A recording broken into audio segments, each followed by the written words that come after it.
La increíble historia de Leopold Weiss. En el cementerio musulmán de Granada existe una tumba, la de Muhammad Asad. Esto no tendría ningún interés particular si no se conoce el nombre verdadero de Muhammad Asad, que nació como Leopold Weiss. La historiadora especializada en el judaísmo de la Europa del Este, Florence Heyman, nos cuenta el increíble recorrido de este judío que se convirtió al Islam y participó a la creación del Estado pakistaní. Leopold Weiss nació en Lemberg, en el Imperio Austrohúngaro, en 1900, en el seno de una familia judía tradicional. Weiss simboliza el desarraigo voluntario de ciertos judíos de la época, un joven apasionado por los viajes y la literatura que rompe con el judaísmo ortodoxo para asimilarse al mundo secular en Viena y luego en Berlín, donde será durante un tiempo además asistente del cineasta Friedrich Wilhelm Murnau. La vida le lleva a cortar ya definitivamente los años 20 con Occidente para convertirse al Islam y dedicar parte de su vida a traducir y difundir el Corán. En un mundo en el que ser judío cierra tantas puertas, algunos intelectuales como Weiss se alejan del judaísmo y de su mundo, pero se encuentran de pronto en un mundo judeófobo que tampoco les quiere. Weiss encontrará en el Islam ese sentimiento comunitario y de pertenencia que tanto necesitaba al verse desarmado y perdido en ese no man's land en el que se encontraron los que se alejaron de su mundo y fueron rechazados por el otro. Heyman nos describe la fascinación que sentían entonces algunos judíos de lengua alemana por el Oriente Próximo, y claro está, especialmente por Palestina, después de la Declaración Balfour en 1917. Al final del 19 y principios del 20, en un periodo de crisis social en Occidente, muchos intelectuales buscaban un punto de referencia espiritual en Oriente. Además, en el siglo XIX, en el mundo de cultura alemana no se había conocido las luchas históricas y los contactos permanentes con el Islam como España, Francia, Italia o Inglaterra, y el Islam producía en los alemanes una inclinación positiva, un prejuicio favorable, y asimismo en los judíos alemanes, que por ejemplo utilizaron la arquitectura islámica en muchas de sus sinagogas. La mística oriental llenaba un vacío, una imagen del mundo global, relaciones armoniosas entre los hombres y valores espirituales más que materiales. No es de extrañar entonces que los judíos sintieran también una atracción por Oriente, como una vuelta a sus orígenes, ese Oriente semita, con el que el racista europeo identificaba al judío al que llamaban extranjero asiático. Un panfleto antisemita decía, por ejemplo, los judíos cultos ya pueden hablar de Goethe, Schiller o Schlegel, nunca dejarán de ser un pueblo oriental extranjero.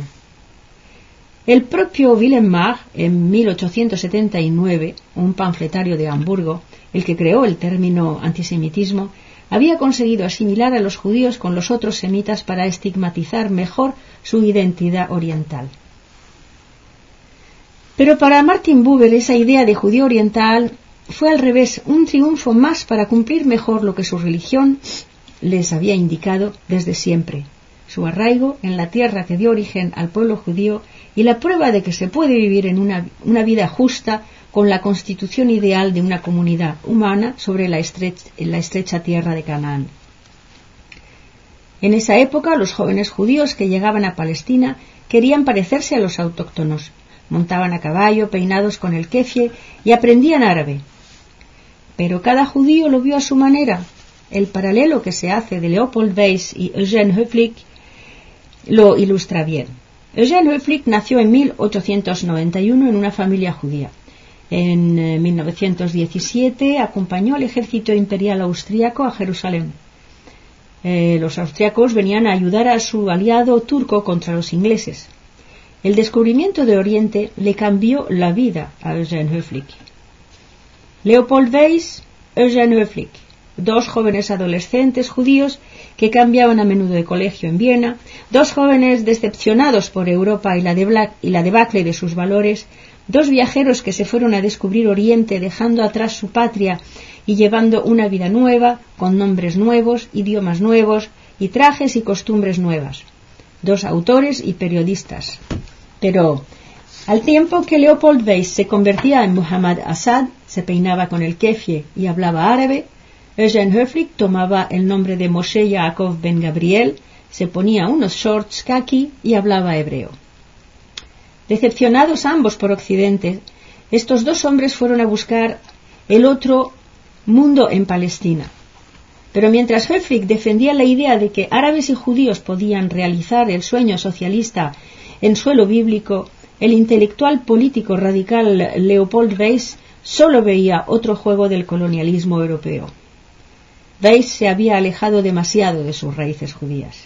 Y además la Primera Guerra Mundial le había provocado un profundo rechazo del nacionalismo. Su pasión por la cultura de los beduinos lo refleja bien. Leopold Weiss pensaba que el Islam era un antídoto espiritual contra el materialismo occidental. Pero Weiss no fue un caso aislado. Hubieron muchos judíos de lengua alemana que se interesaron entonces por el Islam. Estudiosos de la edad de oro del Islam veían en él y en las realizaciones de su civilización, de vocación universal, una gran tolerancia, y en Mahoma el defensor de la justicia social y de la no violencia. Dios, qué alejados están hoy en día los islamistas radicales de ese Islam. En la primera mitad del siglo XX, cuando los judíos llegaron numerosos a Palestina, huyendo del antisemitismo europeo, la moda del orientalismo ya había pasado en Europa. Sin embargo, la investigación sobre el Islam continuaba en manos de los judíos alemanes, que la Universidad Hebrea de Jerusalén había acogido. Joseph Horowitz y Gotthold Weil fueron los primeros directores de la Escuela de Estudios Orientales de la Universidad Hebrea. Pero estos científicos fueron criticados por el conocimiento del mundo islámico actual, porque el conocimiento del mundo islámico actual que rodeaba a los judíos en Palestina era acuciante, y el conocer la poesía medieval no ayudaba en nada. Había que conocer el Oriente actual, el Oriente vivo, no el muerto.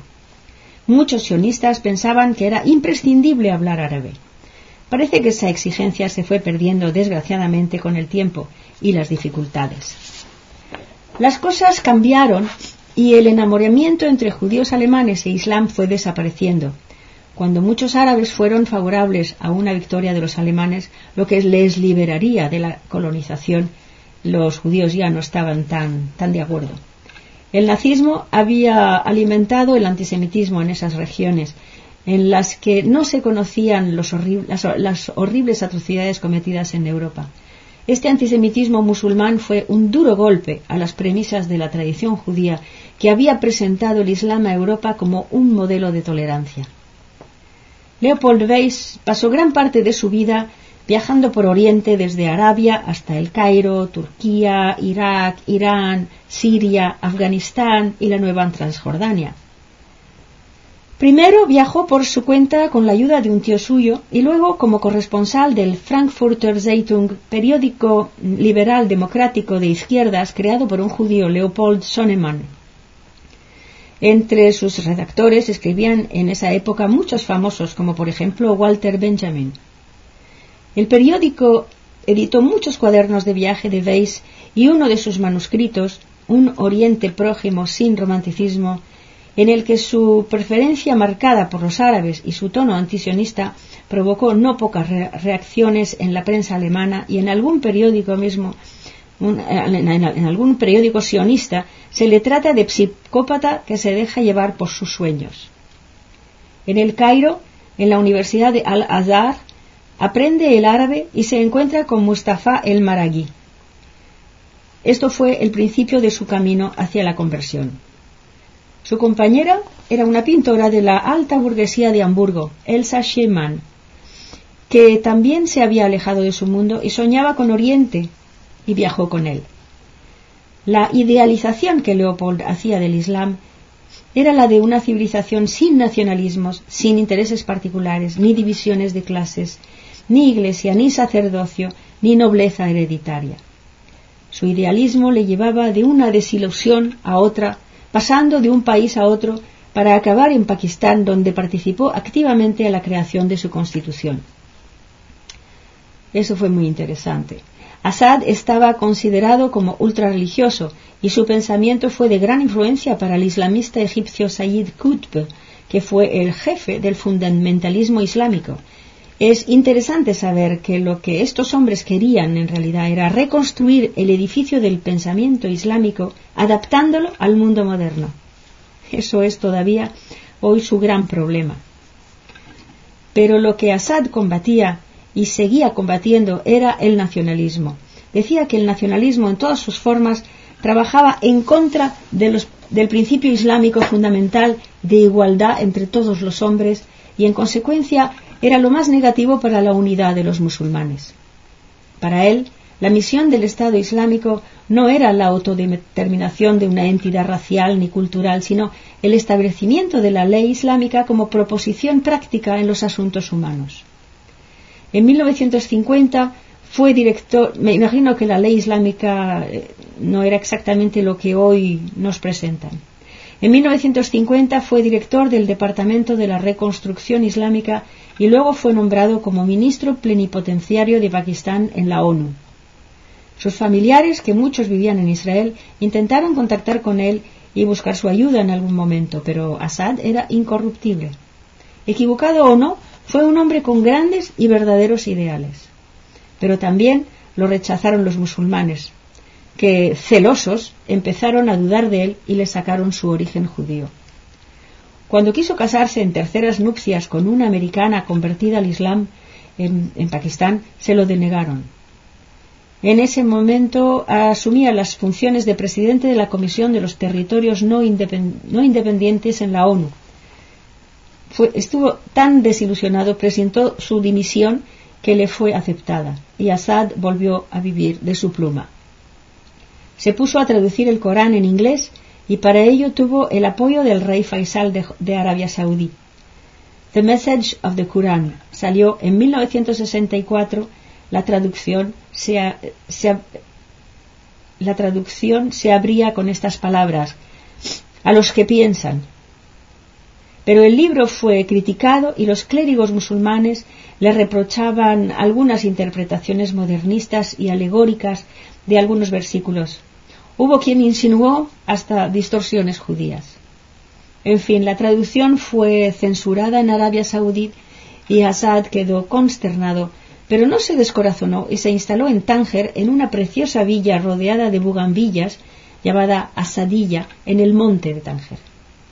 Allí vivió 19 años, de 1965 hasta 1984. Siguió escribiendo hasta el final.